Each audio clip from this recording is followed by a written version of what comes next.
নমস্কার, ফিরে এলাম পরবর্তী পর্বে।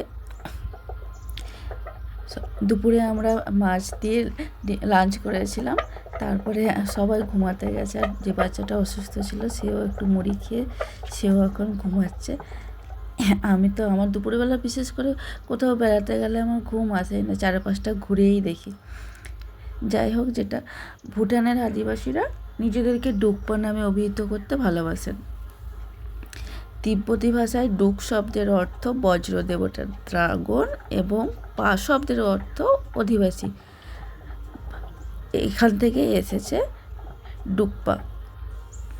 আলিপুরদুয়ার জেলার বক্সা পাহাড়ের 6টি গ্রামের প্রায় 90% জনসমষ্টি ডুকপা। ডুকপা জনজাতি পশ্চিমবঙ্গে আদিবাসী তপশিলি ভুক্ত ভুটিয়া নামে একটি শাখা। ডুকপারা বিশেষ করে বৌদ্ধ ধর্মে বিশ্বাসী।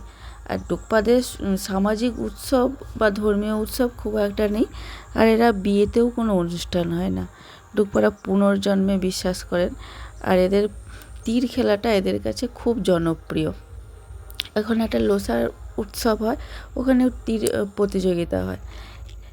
আমি আশপাশটা ঘুরে বেড়াচ্ছি পাহাড়ের।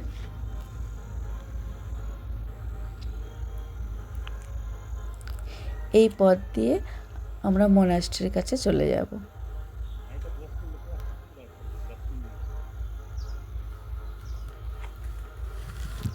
এখানে বেশিরভাগটাই ডুকপা পরিবার। এরা ভারতে হলেও ভুটানিদের ধর্ম ও সংস্কৃতি বয়ে নিয়ে চলেছে।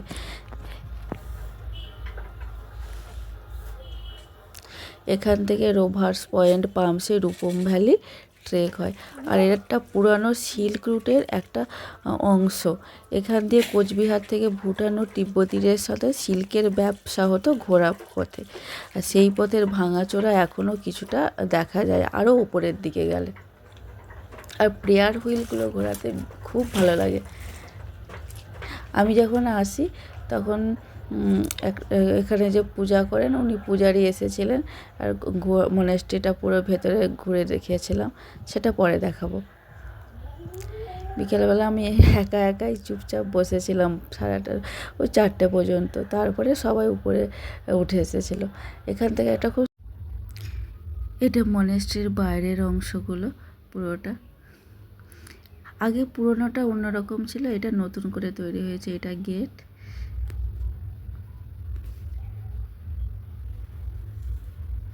এর পাশেই একটা মন্দির আছে, মন্দির আর মনাস্ট্রি একসাথেই।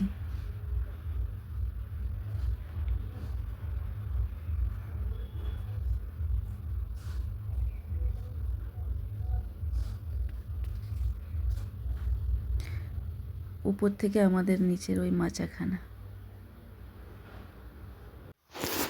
দিনান্তের লালাভ রঙে আরও স্বপ্নীল বাংলা আর ভুটান সীমান্তে 1400 মিটার উচ্চতায় অবস্থিত ছোট্ট এই গ্রামখানি।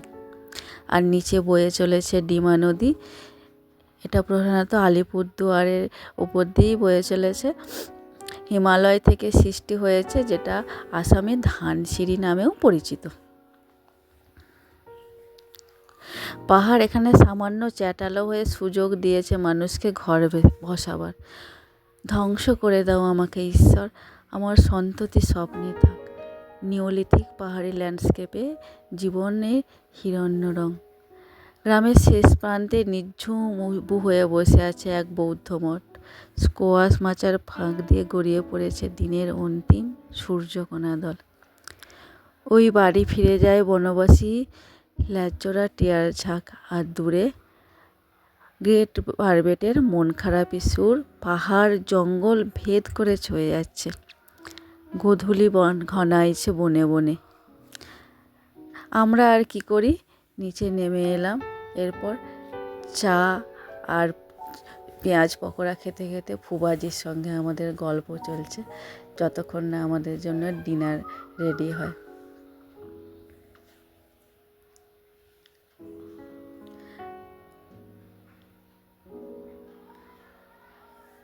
মাচার ফাঁক দিয়ে উপরে আমাদের মনাস্ট্রি।